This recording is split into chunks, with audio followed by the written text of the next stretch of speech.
빌립보 3장 1절로 3절까지 보겠습니다. 빌립보서 3장 1절로 3절. 끝으로 나의 형제들아 주 안에서 기뻐하라. 너희에게 같은 말을 쓰는 것이 내게는 수고로움이 없고 너희에게는 안전하니라. 개들을 삼가고 행악하는 자들을 삼가고 몸을 상해하는 일을 삼가라. 하나님의 성령으로 봉사하며 그리스도 예수로 자랑하고 육체를 신뢰하지 아니하는 우리가 곧 할례바라. 까지 보겠습니다. 끝으로 바울이 또 당부를 하는 말을 기록하고 있습니다. 끝으로 했지만 또 뒤에 또 나와요 많이. 근데 이제 사도가 하는 말이 주 안에서 기뻐하라 이렇게 말하죠. 주는 기뻐하라. 그러니까 기쁨이라고 하는 것은 우리한테는 없습니다. 우리에게 있는 건 다 고갈되고 오늘 좋았다가 내일 또 망가지기 때문에 우리 안에는 기뻐할 만한 주제가 없죠. 근데 그러니까 젊은 사람들은 젊다고 기뻐하지만 항상 젊습니까? 또 늙잖아요 언젠가는. 그럼 또 기뻐하지 않고 괴로워하겠죠. 그런 것처럼 주 안에서 기뻐하라 이 말은 주님 안에만 영원히 마르지 않는 기쁨이 들어 있습니다. 이거 뭐 어떤 기쁨이 들어요 주님 안에서? 주님 안에서 기뻐하라. 그러니까 이제 우리가 주님을 더 깊이 알수록 그 주님 안에 있는 기쁨을 더 깊이 더 많이 결혼할 수 있겠죠.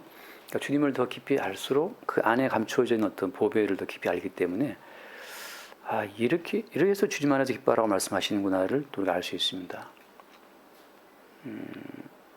어떤 뭐 부부가 했던 말 중에 남편이 하더라고요. 결혼 전에도 이 여자가 좋은 여자인 줄 알았는데 결혼하고 보니까는 훨씬 더 좋은 여자였다는 거죠. 그렇죠, 목사님 그렇죠? 어느 사람들 생각할 때는 결혼 전에도 신무수 목사님이 좋은 줄 알았지, 근데 결혼하고 보니까 훨씬 더 좋은 여자였다는 것처럼 마찬가지죠. 예수 그리스도를 알기 전에도 잘 몰랐지만 알수록 예수님은 더 좋은 분이라는 사실을 알아가는 게 이제 성도예요. 그러니까 성도는 성경 지식이 아니라 실제적으로 예수님을 더 깊이 알아갈 때 그때 세상 전체를 다 주어도 바꿀 수 없는 기쁨이 주 안에 있음을 알게 되는 거죠. 그래서 예수님을 깊이 생각하라, 예수를 더 알아가라 하는 것은 그 속에 충분한 기쁨이 있기 때문이죠. 그래서 이제 바울이 하는 말입니다. 너희에게 같은 말을 쓰는 것이 내게는 수고로움이 없고 하잖아요. 사도 바울이 같은 말을 쓴다는 무슨 말을 쓰죠 항상? It's not trouble. 고통스럽지 않아. 내가 너희에게 같은 주제를 계속 말하는 것은 고통스럽지 않다. 어떤 주제를 바울이 말하죠? 사도 바울이 하는 그 모든 말의 주제는 하나밖에 없죠. 그죠? 예수님과 십자가에 죽으신 것을 말한단 말이죠. 예수님과 그 십자가에 죽으신 것이 그것이 참 언제나 기쁨이 되는 말이고 그 예수님의 십자가의 죽으심 속에는 무한한 어떤 보배가 들어있다는 사실을 바울이 알기 때문에 늘 십자가에 죽임당하신 예수를 증거하는 거예요. 그러니까 이제 초점이 예수를 믿고 달라지는 나한테 있는 게 아니에요. 예수님 믿고 이렇게 바뀌었어, 이렇게 성화되었어, 이렇게 풍성해졌어, 나를 보는 것이 아니고 그냥 십자가에 죽임당하신 예수 그리스도를 바라보는, 십자가에 죽임당하신 예수님만 바라보는 그 속에 기쁨이 있는 거예요. 예수를 바라보다가 예수 믿고 바뀐 나를 보게 되면 어때요? 나에게로 회귀, 내 속에 들어있는 것은 선한 것이 없어요. 항상 그리스도 예수를 바라보는 거죠. 그래서 어디를 바라보느냐? 스키 타는 스키 선수들이 계속 그 어떤 꼬리 지점을 바라보고 가잖아요. 근데 내가 지금 잘 타고 있나? 자기를 바라보는 순간 처박힙니다. 계속 선수들은 그 꼬리 지점을 바라보는 것처럼 그냥 성도는 나를 돌아볼 필요가 없어. 내가 지금 잘 살고 있는지, 내가 성화되었는지, 내가 착해졌는지 나를 돌아볼 필요 없어요. 내가 가난한지, 내가 부유한지. 그냥 성도의 눈에는 십자가에 죽임당하신 예수 그리스도, 그의 십자가만 바라볼 때 거기에 계속 새로운 기쁨이 공급이 되는 겁니다. 사람들은 항상 자기를 보려 하잖아요. 근데 생각해 보세요. 어떤 인간도 자기를 본 사람은 없어요. 이 눈으로 우리 얼굴을 볼 수 없잖아요. 거울 속에 나를 볼 뿐이죠. 거울 속에 비춰진 나 혹은 타인의 평가에 의해서, 타인의 입방아에 의해서 평가되는 나를 볼 뿐이잖아요. 타인의 눈에 비춰진 그 나라고 하는 것은 얼마나 변덕스럽습니까? 얼마나 또 안 맞아요 사실과. 그러니까 우리가 우리를 볼 필요도 없고 타인의 말로 나를 볼 필요도 없어요. 그냥 우리가 아는 건 뭡니까? 예수님이 십자가에 날 사랑하여 죽었다라고 하는 그 하나만 보고 가는 거죠. 누가 뭐라고 한다 하더라도. 한번 원래 말씀 보겠습니다. 디모데후서 1장 말씀에 또 같은 말을 또 합니다. 디모데후서 1장 15절 말씀. 아마 이거 외울 거예요. 어떤 분들은 1장 15절. 디모데후서 전서는 제가 시간제가 잘못했어요. 디모데전서 1장 15절. 이게 지금 제가 다 암송하고 있는데 불구하고 저기 줄 때는 후서로 준 거죠. 또 이렇게. 전서 1장 15절. 믿보다 모든 사람이 받을 만한 이 말이요. 그리스도 예수께서 죄인을 구원하시려고 세상에 임하셨다 하였도다. 죄인 중에 내가 계시느라. 여기서 믿보다 정말 신뢰할 만하다. 진짜 아름답다. 뷰티풀. 무엇이 아름답습니까? 무엇이 신뢰만 합니까? 트럼프 대통령 매일 원더풀, 어메이징 이러면서 이렇게 하는데 저는 저 사람이 뭘 보고 이렇게 아름다하네요. 미쁘다, 아름답다, 원더풀, 어메이징, 인크레더블, 모든 형사라고 하는 것은 죄인을 구원하시려고 예수께서 이 땅에 왔다라고 하는 그 사실만이 가장 아름다운 말이에요. 죄인인 엄경삼을 위해서 예수께서 이 땅에 임하셨다. 이게 아름다운 말이죠. 믿습니까? 그럼 이제 나만 죄인이냐? 이거 어때요? 그의 말씀처럼 죄인 중에 내가 괴수다라고 하잖아요. 지금 딴 사람 보고 나서 집사님 때문에 예수님 죽었대. 정신 차려. 이렇게 말할 것이 아니고 누구 때문이에요? 내가 죄인 중에 괴수인데 예수 안 믿는 저 친구가 문제가 아니라 어때요? 내가 죄인 중에 으뜸이라 이 말이죠. 그러니까 누구 항상 교회에 와가지고 저 사람 참 죄인이야. 아유 그러니 주면 죽었겠지. 이렇게 생각할 것이 아니고 누가 죄인 중에 으뜸이에요? 네가 바로 죄인 중에 교수야 이 사람아. 아무도 비판할 사람이 없어요 우리가. 왜? 우리는 누구를 비판하거나 정죄하거나 심판할 입장이 못 돼요. 우리가 죄인 중에 교수이기 때문에. 그러니까 누가 엄청 미워도 누가 엄청 거슬려도 그 사람을 지금 비판할 지금 상황이 아니야 지금. 우리 발등에 불이 더 시급하단 말이죠. 내가 죄인 중에 교수인데. 미쁘다, 아름답다, 너무 가치가 있다. 무엇이? 죄인 중에 교수인 나를 구원하시려고 주님께서 이 땅에 임하셨다고 하는 그 말이 가장 아름다운 말이고 그 말을 사도 바울이 같은 주제로 계속 이야기하는 그것이 수고스럽지가 않은 거예요. 왜? 우리의 죄인됨은 매 순간 튀어나오기 때문이죠. 우리의 죄인됨은 정말 제가 늘 하는 말처럼 숨만 우리 쉬어도 죄인이에요. 숨만 쉬어도. 우리는 숨만 쉬어도 불평, 원망, 자격지심, 열등감, 시기, 질투 막 다 그냥 우리는 죄의 생산 기지이기 때문에 그것이 올라와요. 우리 마음속에. 걱정, 근심, 염려, 시기, 질투, 미움, 살인과 분노가 매일 올라오잖아요. 바울이 시편을 두고 했던 말씀처럼 너희 목구멍은 열린 무덤이다. 인간이 무슨 말을 뱉는 순간 열린 무덤이에요. 멀리 러시아, 우크라이나 전쟁 갈 곳도 없이 바로 우리가 남편을 향하여서 아내의 목구멍이 열린 무덤이고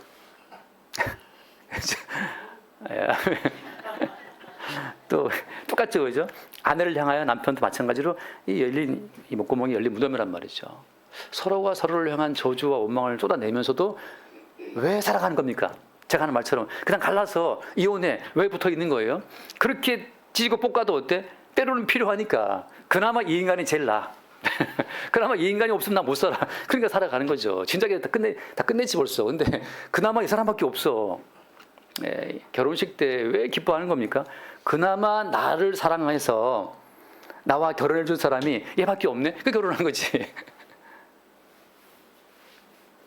주의 크신 모락이죠.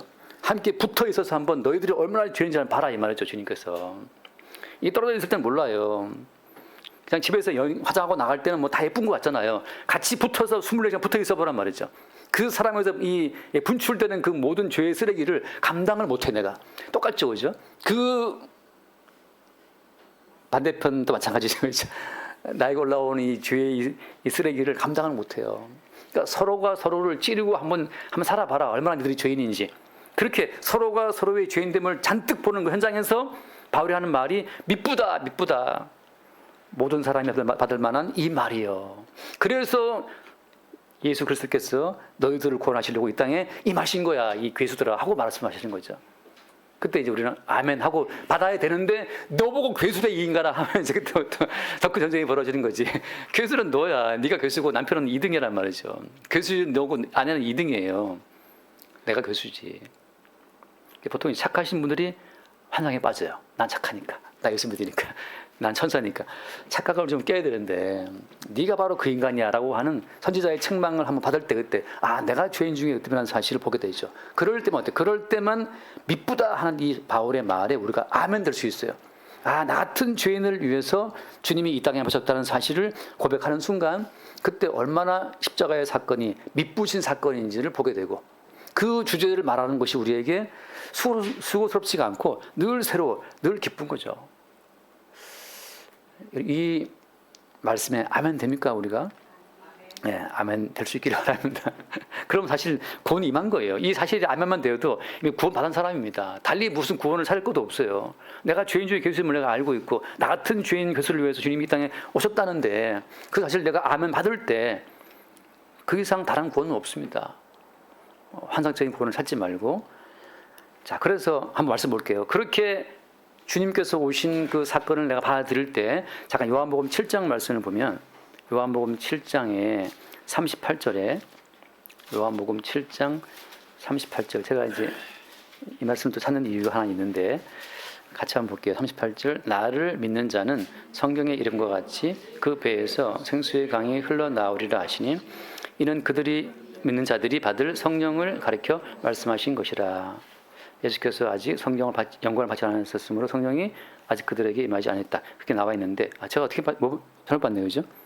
맞습니까? 네, 아무튼 중요한 건 뭐냐면 우리의 배에서부터 생수의 강이 흘러나오리라 하는 이 말씀인데, 그러니까 예수 그리스도를 믿는 그 믿음이 들어오게 되면 그다음 배에서부터 어떤 생수의 강이 흘러나온다는 거죠. 바깥에서 생수의 강을 내 속에 끌어들이는 것이 아니고 그냥 우리 가운데 생수의 원천이 들어온 거예요. 이게 차이점입니다. 내가 말씀을 지키고 말씀을 묵상하고 막 애쓰고 힘써서 어떤 기쁨을 내가 얻기로 오는 것이 아니고 그냥 생수의 강이 우리 가운데서 흘러나오는 거예요. 배로부터, 우리 깊은 곳으로부터. 이게 차이점이에요. 죄인 중에 교수인 나를 대신하여 이 땅에 오신 예수를 믿는 그 믿음 가운데 우리가 있게 되면 우리 마음으로부터 생수의 강이 나온다고 하는 거죠. 짧지만 지금 제가 짧은 시간이지만 조금 전에 제가 드린 말씀 가운데에서 우리 마음에 기쁨이 잠깐 올라오잖아요. 생수의 강이 흘러나오듯이 정말 나는 죄인 중에 예수라는 그 사실을 알 때 우리는 우리를 놔버리죠. 어차피 죄인 중에 예수이기 때문에 통제 불가능이기 때문에 그냥 우리를 놔버리는 거예요. 내가 나를 통제하려고 하는 그 모든 아주 그 강력한 내 의식을 잠깐 무장해제를 시킬 때 그때 우리 자유가 옵니다. 누가 나를 가장 억압하고 있어요?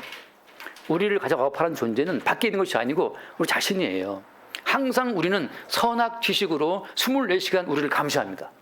이렇게 하면 우리가 선한가 악한가, 이렇게 하면 저 사람 나를 어떻게 볼까.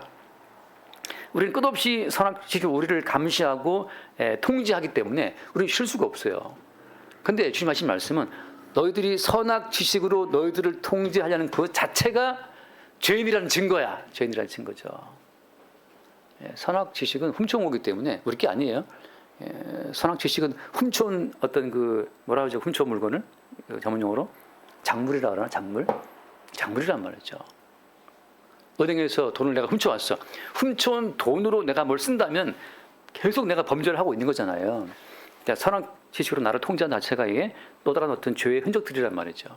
그거를 내가 놔버릴 때 그때 우리 배에서 생수의 강이 나온다고 하는 거죠. 그러니까 바깥에서 뭔가를 함으로 기쁨을 내가 끌어들어오는 게 아니에요. 예를 들어서 잠깐 말씀 볼게요. 마태복음 23장 말씀. 마태복음 23장에 보면 마태복음 23장 25절. 마태복음 23장 25절에 화 있을진저 외식한 서기관들과 바리새인들이여 잔과 대접의 겉은 깨끗이 하되 그 안에는 탐욕과 방탕으로 가득하게 하는도다. 이게 뭐예요? 잔과 대접의 겉은 깨끗하게 하는데 그 속에는 탐욕, 방탕이 충만한 거죠. 그러니까 우리는 겉모습은 그럴듯해. 겉모습은 집사님이고 장로, 권사님이고 목사님이라서 겉모습은 그럴듯하고 젠틀한데 그 속에는 뭐가 들어있어요? 방탕과 미움과 시기와 질투와 미움이 꽉 차 있다는 거죠. 그러니까 인간 내부를 열고 보면 그냥 쓰레기장이에요. 쓰레기장. 가끔 이 방송에 나오잖아요. 저희 딸내미들 방 열어보니까 그냥 쓰레기장 같은, 저희 집도 약간 그런 경향이 있는데 방에 들어갔다 놀래요. 아, 이거 무슨 도로 철수 나와버립니다. 들어갔다가 이 방이 전쟁 난 것 같아요. 잠깐 딴 얘기했습니다. 근데 문제는 뭐냐면 우리 내부가 그렇다는 거죠. 그것을 바리새인들은, 서기관들은 계속해서 말씀대로 살아야 된다고 하는 것을 하기를 꾸몄는데, 주님은 그 내부를 아시는 거죠. 너희들 내부에 들어있는 그 미움과 시기와 방탕 자체는 어떻게 할 거야? 어떻게 할 거야? 근데 바리새인들이 왜 이렇게 하는 거죠? 맞아 볼게요. 눈먼 바리새인이여, 너는 먼저 안을 깨끗이 하라. 그러면 겉도 깨끗하리라. 그 다음 27절, 화이슬 찐저 외식하는 서기관들과 바리새인들이여, 회칠한 무덤 같으니 겉으로는 아름답게 보이나 그 안에는 죽은 사람의 뼈와 모든 더러운 것이 가득하도다. 겉으로는 너무 아름답게 보이죠. 그러니까 회칠한 무덤 같이 보이니까 다 믿음 좋은 목사님인 것 같고 믿음 좋은 장로 공사님 것 같은데, 그 속에는 무덤 같다. 무덤 같다. 죽은 사람의 뼈가 가득하다. 얼마나 많은 사람을 죽였어요. 이 말로, 미움으로. 그죠? 그 더러운 것이 가득하다라고 말씀하는데, 사람들이 겉을 꾸미는 것은 뭐 때문이에요? 하나님 앞에 온전한 사람으로 가고 싶은 거예요. 내가 지금 문제가 많이 있으니까 내가 어떻게 내 행동을 고쳐서, 내 말을 고치고 행동을 고쳐서 하나님 보시기에 온전한 사람이 돼야지라고 나가는 거예요. 그 동기 자체가 나쁘지는 않아요. 지금 뭘 모르고 있는 겁니까? 진실을 모르는 거죠. 동기는 이렇게 말씀대로 살아서 바른 사람이 되어서 하나님 기쁘시게 해드릴게요 라고 하는 거지만, 지금 뭘 모르고 있다고요? 진실을 모르고 있어요. 진실을. 진실은 뭐예요? 우리 인간 가운데 하나님을 기쁘시게 할 만한 어떠한 선한 것도 없다라고 하는 것. 그 육체에 대한 믿음.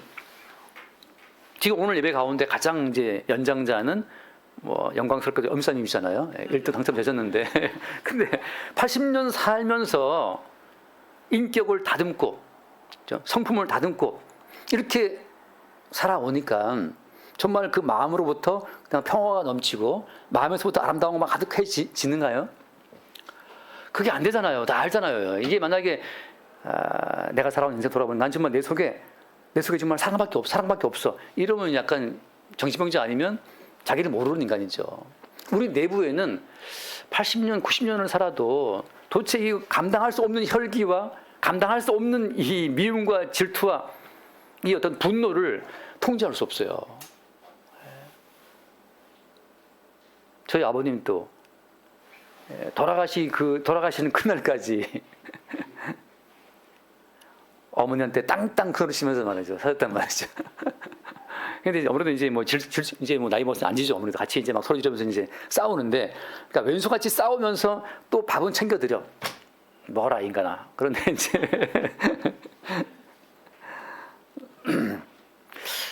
사람이 바뀌지 않는다는 사실을 다 우리가 보잖아요. 주님은 그 진실을 알게 하시는 거예요. 얘들아, 잔과 대접에 겉을 한다고 해서 네 속은 안 바뀌고 있잖아. 회칠한 무덤이야. 네 속에 지금 죽은 사람의 뼈로 가득하다를 말씀하실 때 우리는 거기서 뭘 받아들이는 겁니까? 맞습니다, 주님. 내가 죄인이 맞아요. 내가 죄인 중에 예수가 맞기 때문에 예수님이 십자가의 피로 죽었다는 그 사실을 바라보는 거잖아요. 내가 죄인 중에 예수님을 알고 그 때문에 십자가에 죽임당하신 예수를 바라보는 그 터닝 포인트, 그 짤막한 순간 가운데에서 우리 가운데 자유가 와요. 왜? 더 이상 내 의지로 내 인생을 통제해봐야 쓸데없음을 알기 때문에 우리의 의지로 우리를 통제하는 것은 불가능하다는 말이죠. 그 사실을 주님이 알게 하시는 거예요. 그래서 오늘 잠깐 그 본문 돌아보게 되면 그 3절 말씀에 3절에 그런 말이 나옵니다. 3장 빌립보 3장 3절에 하나님의 성령으로 봉사하며 그리스도 예수로 자랑하고 육체를 신뢰하지 아니하는 우리가 곧 할례파라. 육체를 신뢰하지 아니하는 우리. No confidence라고 영어 성경에서 No confidence in flesh. 우리 육체 가운데에서는 어떠한 선한 것도 없다는 그 사실을 확실히 아는 거예요. 성령께서 우리 가운데 오시게 되면 끝없이 우리 육체의 본질을 알게 하시는데, 우리 육신 가운데는 어떠한 선한 것도 없다는 그 사실을 확실히 아는 것, 그 우리 육체 가운데는 선한 것이 없습니다라고 하는 그 사람만 어때요? 그리스도 예수로 자랑할 수 있어요. 그리스도 예수로. 내가 오늘 가정 하나를 잘 유지해 온 것은, 내가 그나마 내 가정을 유지해 온 것은 나의 어떤 지성과 나의 성실한 노력으로 가정을 꾸려온 것이 아니라는 사실을 알 때, 야, 사실은 내 같은 이 성질 머리를 받아준 와이프가 있었네. 안 도망가고. 이거 뭔 일이지? 이거 반대가 돼야 되는데, 이게 너무 하면 뭐 때문에요? 그리스도 예수로 인해 주어진 은혜였다는 사실을 알 때, 그때 어때요? 우리 누구를 만나도 우리 가정이 지금까지 돌아오고 온전하게 된 것은 그리스도 예수의 은혜야 라는 사실을 말하고 자랑할 수가 있는 거죠. 그 반대죠. 남편이 왜 아직도 딴 여자 만나갖고 지금 도망갈 수 있었는데 왜 아직도 나한테 생활비를 주고 있지? 뭐 때문이에요? 내가 예뻐서? 내가 뭐 신사임당 또 남자가 도망갔잖아요. 알다시피 신사임당 또 유명한 얘기 알잖아요. 그 이름이 이원수예요. 남편 이름이 왼수 같은 왼수가 신사임당은 거의 혼자 약간 독거노인처럼 살았단 말이죠. 남편이 딴 여자랑 사는 바람에. 참 얼마나 행복이에요, 신목사님, 그죠? 남편이 붙어 있으니까. 왼수같이 붙어 있으니까. 안 도망가고 말이죠. 연수처럼. 우리 모두가 다 뭘 보냐 하면은, 나의 나됨은, 우리 가정의 가정됨은 우리의 성실함, 착함 때문이 아니라 그리스도 예수의 은혜 때문이라는 사실을 고백할 때, 그때 그리스도 예수로 자랑하고, 육체를 신뢰하지 않은 우리가 곧 할례파라. 나의 나됨, 우리 가정의 가정됨, 우리 나라의 나라됨, 인류의 인류됨 전체가 다 우리의 어떠함 때문이 아니라 그리스도 예수의 십자가의 은총으로 말미암아 이렇게 존재한다는 사실을 알 때, 그때 우리는 예수 자랑할 수가 있죠. 미국이 토마호크 미사일, 그 미사일 한 방이 거의 50억이에요. 50억. 500만 원도 아니고 5천만 원도 아니고 5억도 아니고 한 방 날리는데 토마호크 미사일 50억입니다. 토마호크 미사일 그걸 몇 방 떨었어요? 지금 미국이 하루에 나가는 전쟁 비용이 1조라 그러는데 지금까지 5조 줬다면서, 5조 몇처럼? 7조? 예. 이거 상상할 수 없는 금액인데, 야, 그 돈 좀 풀어가지고 가난한 사람 도와주지, 아프리카에 부터해서. 근데 사람이 인간 속에 들어있는 아까 봤잖아요. 너희 속에 들어있는 것은 죽은 사람의 뼈가 가득하다 하잖아요.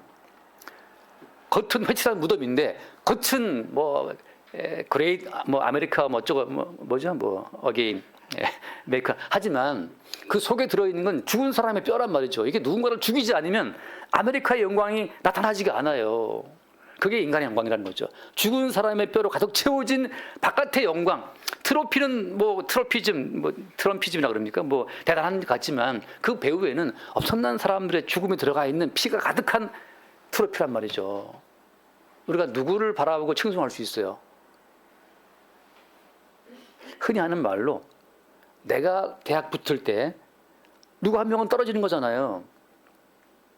주아가 드디어 나 대학 붙었어 말할 때 주아 친구는 피눈물 흘리면서 나 떨어졌어 할 수 있단 말이죠.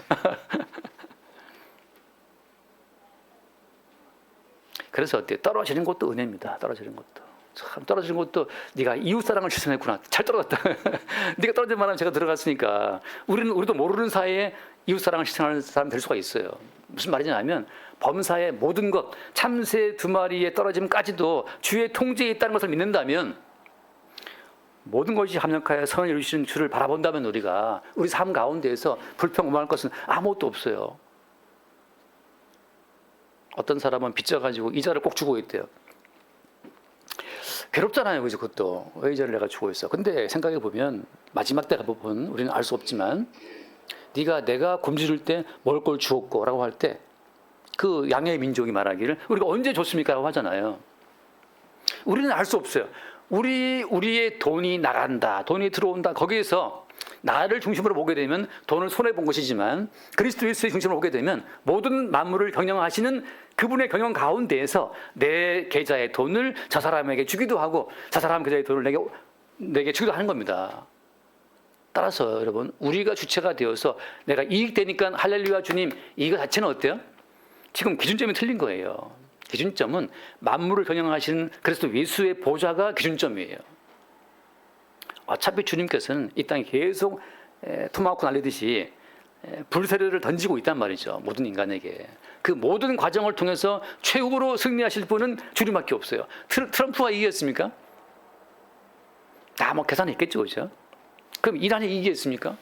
이스라엘이 이기는 자일까요? 아니요. 이 모든 만물을 통해서 만물 안에서 만물을 충만케 하시는 자의 충만을 했었던 그 그리스도 예수만이 최후의 승리자예요. 승리자. 그러니까 우리가 무엇을 어떤 특정 사건을 바라보고 그 사건만 가지고 옳다 그르다 판단할 수 없다는 거죠. 우리는 범사에 나의 나됨도 그리스도 예수의 은혜고, 가정의 가정됨도 그리스도 예수의 은혜고, 국가의 국가됨, 인류의 인류됨, 온 우주의 우주됨 자체가 다 그리스도 예수의 은혜임을 알 때 그리스도 예수로 자랑하고 육체를 신뢰하지 않는 우리가 할례파라는 이 말씀에 우리가 아멘 될 수 있어요.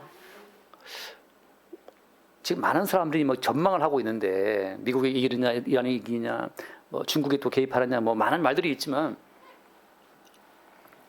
각자가 각자의 위치에서 보게 되면 자기 중심 따라 이해관계를 따질 거 아니에요.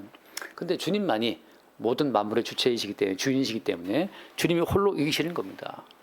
우리는 뭘 바라보는 것이냐? 끝없이 내 자리에서 손익을 따지고 있는 이 죄인됨을 보면서 이 죄인 중에 교수인 나를 위해 십자가에 풀리신 예수를 바라볼 때, 그 십자가에 죽임당하신 예수를 바라보는 사람만이 그리스도 예수와 함께 승리를 얻는 자예요. 승리를 얻는 자.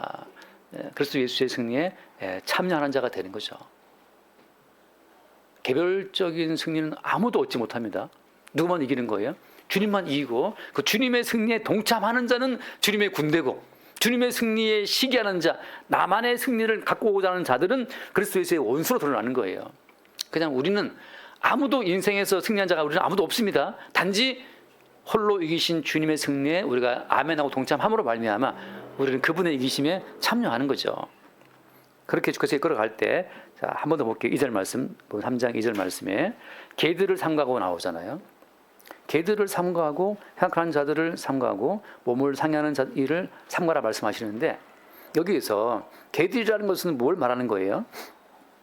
개들, 이 개 같은 놈 하잖아요, 우리가 보통 말할 때. 근데 이제 우리가 말하는 이제 개 같은 놈들은 내 이익을 뺏어가는 자들이지만, 성경에서 말하는 개라는 것은 어떤 의미겠어요? 율법주의자들. 율법주의자는 어떤 가를 말하는 거예요?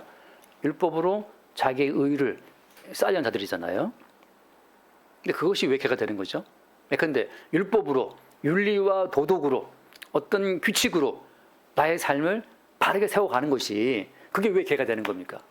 인간 세상에서는 아름다운 일이죠. 나름의 규칙을 가지고 나름의 삶의 루틴을 그대로 실행하면서 자기의 삶을 잘 세워나가는 사람들이 다 좋아하는 사람들인데, 그 사람들을 왜 주님께서는 개들이라고 말씀하실까요? 막 나오죠. 지금 막 미사일 날아오듯이 이렇게 다 맞는 말씀입니다. 짧은 시간 앞서게 그렇게 하겠지만 다 맞는 말씀이에요. 잠깐 말씀 하나 잠깐 보겠습니다. 먼저 시편을 말씀 보면 시편 22편에 시편 22편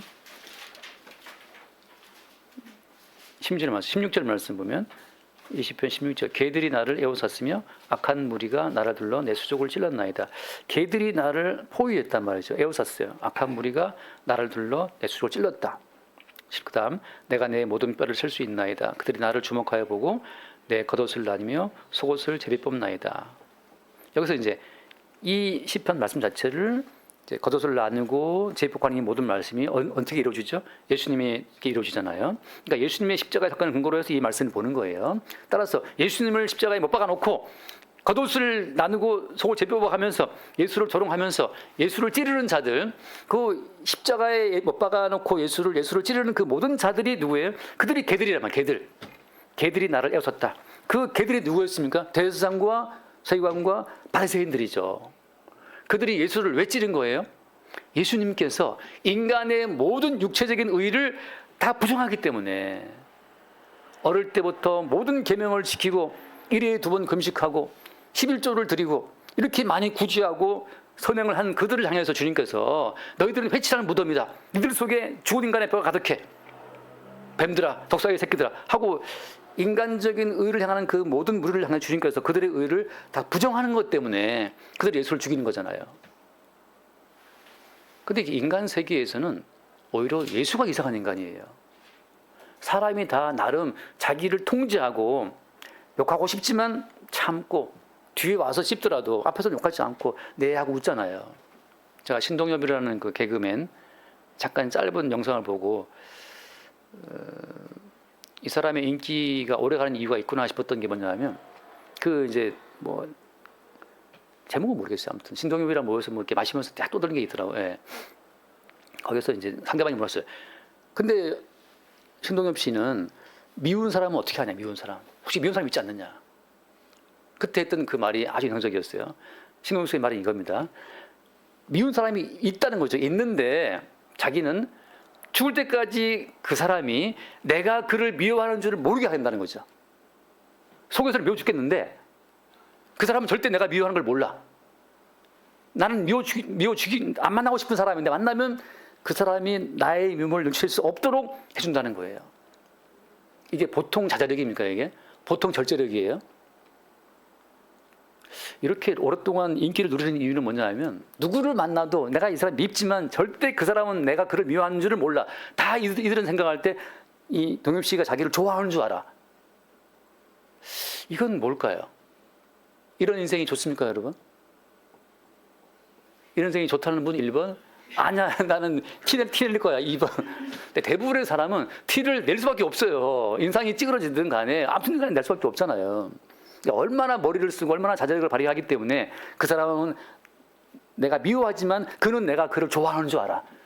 멍청이. 할 수 있는데 불구하고 너무 연기를 잘하는 거죠. 연기의 대가. 근데 누구는 알고 있어요? 그러니까 주님께서는 그러니까 네가 회칠한 무덤이고 그러니까 네가 지금 회칠한 그 그릇 밖만 깨끗하게 한 네가 뱀들이라고 하는 거예요. 근데 인간 세상에서는 그런 사람을 다 좋아합니다. 나를 좋아해 주니까. 인간 세상에서는 예수님이 이상한 분이에요. 예수야 너 좀 빠져 있어. 우리끼리 서로 회를 치라고 서로 나 자기 좋아 하하 웃고 그렇게 살아갈게. 너 좀 빠져 있어. 굳이 우리의 내부를 우리의 속을 까디집지 말란 말이죠. 가끔 제가 이렇게 토론을 가끔 지금 안 하시면 할 때 목사님들하고 대화할 때 항상 뭐가 문제가 되냐면 창세전 그리스도 예수 안에서의 어떤 택하심이 있다고 말할 때 야곱과 에서가 태어나기도 전에 하나님이 이미 야곱을 사랑하고 에서를 미워했다. 그런 말들이 그들은 싫은 거예요. 왜? 목사님, 왜 보이지 않는 세계, 우리가 알 수 없는 세계를 왜 말하냐 말이죠. 그 세계는 덮어놓고 지금 우리가 서로 보고 있으니까 서로 보이는 세계만 말합시다. 근데 성경은 뭘 말해요? 성경 자체는 이미 창세 전의 세계를 말하고 있고 계시의 세계를 말하고 있고 아버지와 아들의 언약을 말하고 있는데 아버지께서 오게 주지 아니하시면 아무도 내게 올 수 없다 말씀하시잖아요. 그러니까 구원 자체는 아버지가 예수께 주신 날만 받으셨기 때문에 인간의 모든 의지를 배제하는 거란 말이죠. 인간의 모든 의지를 배제해버리면 교회에 모일 수 있는 동기는 왜 모이는 거예요? 아버지가 내게 오게 해주지 않으면 아무도 내게 올 수 없다 이렇게 말해버리면 인간이 자발적인 의지로 예수께 올 수 없다는 말이잖아요. 그럼 왜 교회에 모이는 건데 어떻게 교회에서 그런 목사로서 이렇게 믿으십시오 행하십시오 이렇게 말할 수 있냐 말이죠. 사실 교회는 왜 모이는 거예요? 우리의 의지가 아니고 아버지께서 예수께 오게 주시는 자만 예수께 올 수 있습니다. 그 말을 하라고 교회가 있는 거잖아요. 그 말에 아멘 되는 자는 남고 그 말이 무슨 헛소리야. 우리의 의지가 중요하지. 라는 사람 떠나는 것이고 내 아버지의 뜻은 아들을 보고 믿는 자마다 영생 얻는 이것인데 마지막 날에 한 명도 일정 다 살릴 것이다. 그건 누구의 의지입니까? 마지막 날에 하나도 일정 살린다는 그것은 누구의 의지예요? 아들의 의지, 예수님의 의지잖아요. 근데 우리가 할 수 있습니다. 기도합시다. 그 자체는 어때요? 우리 의지를 강화시키는 건데 우리 인간의 의지를 다 부정하고 무너뜨리면서 그 아들의 의지, 아버지의 의지, 아버지와 아들 두 분의 의지만을 나타내고 증거하는 것이 성경이고 그 자체를 증거할 때 남게 되는 자들이 주님과 함께 남게 되는 자들이란 말이죠. 걔들이란 무엇이냐? 바로 그 십자가에 못 박혀 죽임을 당하시면서까지 자기의 택한 백성을 위하여 목숨 바치시는 그 주님의 사랑에 반대해서 인간의 의지, 인간의 사랑, 인간의 헌신의 가치를 두는 자들이 걔들인 거예요. 그 아들 예수님의 사랑의 가치를 회방하는 자들, 십자가의 원수라고 하잖아요. 십자가의 원수. 그냥 그 어머니가 살찌고 피 흘려서 낳은 그 아들만이 아들이잖아요. 그 외에 다른 방식으로 태어날 수는 없어요. 어쨌거나 어머니의 뭐 요즘에는 뭐 제왕절개 배를 가르든 아무튼 그 모태에 나오기 위해서는 살이 찢어져야 되고 피가 흘러져야 되는 거예요. 그래야 주은이도 태어나고 저 태어난 거지. 아주 신사 깨끗하게 젠틀하게 엄마한테 아무런 배를 끼치지 않고 깨끗하게 나 나왔어 엄마 이렇게 나오는 애들은 없단 말이죠. 무조건 엄마가 비명을 지르고 고통 중에 절규하는 가운데서 새로운 생명이 태어나는 거잖아요. 근데 이 회칠한 무덤에 속한 이 개들은 뭐냐 하면 그게 아니죠. 누군가의 죽음, 누군가의 희생, 누군가의 살찌겨짐과 피 흘림이 심이 없이 우리도 할 수 있는데 이거 말하는 거예요. 인간의 행함으로 아이를 낳을 수 있습니까? 그러니까 인간의 행함으로, 행동만으로 새로운 생명을 창조할 수 있어요? 모든 생명이라고 하는 것은 그 아들 예수의 피 흘려 죽으심으로만 나타나는 거거든요. 서울대 나온 박사가 자기 혼자 애를 만들 수 있습니까? 안 된단 말이죠. 근데 서울대 안 나온 무식한 중졸 출신 여자들도 애를 낳을 수 있어요. 생명은 그런 거죠. 인간의 지와 상관없이. 그래서 이 말씀 가운데 개들을 상가라고 말할 때는 그 십자가에 죽임당하신 예수 그리스도의 은총만으로 새로운 생명이 등장한다라고 하는 그 십자가에 반대하는 자들, 인간의 행함의 가치를 중시하는 그 모든 자들이 개들인 거죠. 그들은 뭘 항상 원하는 거예요? 몸을 상해하는 일을 상가라 말씀처럼 자기의 행동으로 자기의 몸으로 뭔가를 하려고 애를 쓰는 자들이에요. 항상 어떤 내적인 뭐랄까요? 결핍에 시달리는 자들이죠. 내가 뭔가를 행함으로써만 내 존재 가치를 입증할 수 있으니까. 이게 종들인데 종들. 머슴과 종들은 항상 어떤 행함으로 결과를 만들어내야만 주인마님이 기뻐하시니까. 종의 특징은 자기 행위의 가치를 중시한다는 거고, 아들은 뭐야? 아들은 관계의 가치에 중시하는 거예요. 종들은 내가 뭔가를 행하지 않으면 금식을 하든 고난주간이라고 금식을 하든 구제를 하든 모든 종들은 자기의 행위로 자기의 존재 가치를 하나님께 내세우고 싶어 한단 말이죠. 근데 어때요? 아들은 내가 행하지 않아도 아무것도 하지 않고 방에 들어놓여 있어도 매일 게임만 24시간 해도 아들은 아들이야. 아들은 버릴 수가 없어요. 그래서 주님 공부를 1등하든 주님 공부 꼴찌를 하든 간에 아들은 아들이란 말이죠. 근데 종들은 SK에 입사하려면 삼성에 입사하려면 뭔가를 이걸 시험 봐서 결과를 내야 돼. 그래야만 그 회사에 들어갈 수 있어요. 다 그 SK의 모습이고 삼성의 모습이지. 종들이지. 그러나 SK의 아들이 뭐 있습니까? 뭐 재통 아들이 있나? 아들은 공부를 못해도 회사 직거니까. 굳이 뭐 회사 가서 일할 거 뭐 있어요? 놀다가 그냥 물받으면 되지. 아니면 주식 팔아갖고 누르면 되죠. 성도는 그리스도 예수의 십자가의 죽으심과 그 피로 생산된 자식들이기 때문에 하나님 아들들이기 때문에 성도는 굳이 자기의 행함으로 존재 가치를 입증할 필요가 없어요. 오히려 성도는 말씀을 어길수록 말씀을 지키지 못할수록 더욱더 하나님 아버지의 사랑의 가치를 드러내는 존재예요. 성도는 그 때문에 부름받은 겁니다. 성도는 너의 행위로 존재 가치를 입증하라고 성도가 부름받은 것이 아니고 성도는 오히려 이 말씀 지키는 일에 실패하고 무너지고 넘어짐으로 말미암아 저 같은 인간도 대신 피 흘려 죽음으로 사랑하신 그 아버지가 있다는 사실이냐? 그 아버지의 사랑을 증거하는 자들이 그게 성도의 어떤 존재 가치입니다. 우리는 매일 말씀을 어깁시다. 아니 어기려고 애쓸 것이 아니라 어때요? 우리는 숨만 쉬어도 죄인이기 때문에 우리는 말씀을 어길 수밖에 없어요. 그냥 알지 않습니까? 우리가 형제를 미워하면 어때요? 살인했다 하죠. 살인했다. 형제 욕했다? 그럼 지옥 간다 하잖아요. 소자를 넘어뜨리면 어때요? 먼지털을 목에 메고 바다에 들어가 한단 말이죠. 모든 성도는 그냥 숨만 쉬어도 죄인이에요. 근데 숨만 쉬어도 죄인인 그 죄인됨을 통해서 점점 그 죄인을 위해서 죽임당하신 예수님의 희생의 그 사랑과 예수의 희생의 근거를 두고 우리를 용서하신 아버지의 사랑은 더 깊게 드러나는 겁니다. 그러니까 성도는 너 왜 이렇게 살아라고 말할 때 그래서 예수님이 십자가에 죽임당하신 거야라는 그 사실을 고백하면서 인생을 지나가는 거죠. 그래서 개들은 자기의 행위로 존재가치를 입증하려는 자들이기 때문에 계속해서 아들과 아버지의 언약으로 그 아들의 피 흘림으로 생명을 낳는다는 그 원리를 회방하는 자들이기 때문에 개들인 거예요. 자, 한 번 더 말씀 여러 번 하는 말이지만 한번 마가복음 5장 마가복음 5장 마가복음 5장을 보겠습니다. 마가복음 5장 12절 짧게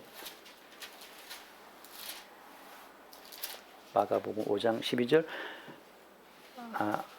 이에 간구하되 우리를 돼지에게로 보내어 들어가게 하소서 하니 허락하신데 더러운 귀신들이 나와서 돼지에게로 들어가매 거의 2,000마리 되는 떼가 바다를 향하여 비탈로 내리다라 바다에서 몰사하거늘. 자, 이게 이제 군대 귀신 들었던 그 사람 이야기잖아요. 군대 레기온이라는 그 로마 군단의 규모를 말하는 겁니다. 아무튼 그 정도 2,000마리나 되는 그 돼지떼에 귀신이 들어가가지고 그 더러운 귀신들이 들어가고 다 죽었어요. 귀신들이. 왜 이 귀신들은 더러운 돼지떼에게로 들어가기를 원했던 걸까요? 왜 이 더러운 귀신들은 돼지떼에 가기를 원하는 거예요? 다시 말해서 아들에게는 귀신이 들어갈 수 없습니다. 아들에게는. 그러나 누구한테 들어가는 거예요? 종들에게는. 다시 말하면 개들이나 돼지떼들이나 같은 종류의 인간들이에요.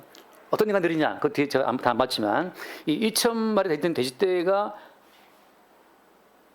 다 이제 죽어버리잖아요. 물에 들어가갖고. 그때 그 마을 사람들이 2,000마리 되는 돼지떼가 되는 그 혜택 한 마리당 100만 원씩 얼마예요? 엄청난 이 재정적 손실 자체를 이 마을 사람들이 감당을 못해서 예수를 나가라고 쫓아보냅니다. 한 사람이 구원되었지만 지금 주님께서는 2,000마리 이상 되는 그 엄청난 재정적인 비용을 감수하면서 귀신들 한 사람을 지금 구원한 거예요. 그러나 지금 한 사람의 생명적 관계보다도 인간들은 뭘 중시하고 있는 겁니까? 한 명이 죽든 말든 그건 중요하지 않아. 2,000마리나 된 그 돼지떼 그 재정적인 손해가 더 중요하지. 돈이 중요하지. 왜? 돈이 있어야 나의 인간다움을 유지할 수 있잖아요. 돈이 없으면 자본주의 사회에서 곧바로 수치, 멸시, 천대가 따라옵니다. 물론 노숙인들도 노숙을 처음엔 두렵지만 하다 보면 또 편하다 그러더라고요. 이제 밥도 주는 데가 많고 괜찮긴 한데 그 노숙 떨어지는 그 순간에 그 낙하하는 그 절망감이 괴로운 거죠. 근데 문제는 뭐냐? 세상이라고 하는 것은 한 사람의 생명보다도 중요한 건 뭘 중시하는 거예요? 돈이 더 중요해요. 개들이나 돼지들이나 십자가에 죽임당하신 예수님의 그 죽음 자체는 관심이 없어요. 그 사람이 왜 죽었대? 나 돈 있는데 지금.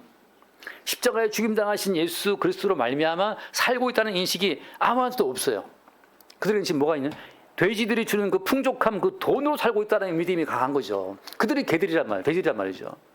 그리스도 예수의 십자가의 죽으심으로 지금 가정이 유지가 되고 아이들이 살고 있고 나라가 돌아가고 있는데 그건 다 제껴놓고 나서 돈으로 산다라는 그 믿음이 있다 보니까 어때요? 서로가 서로 공격하는 거죠.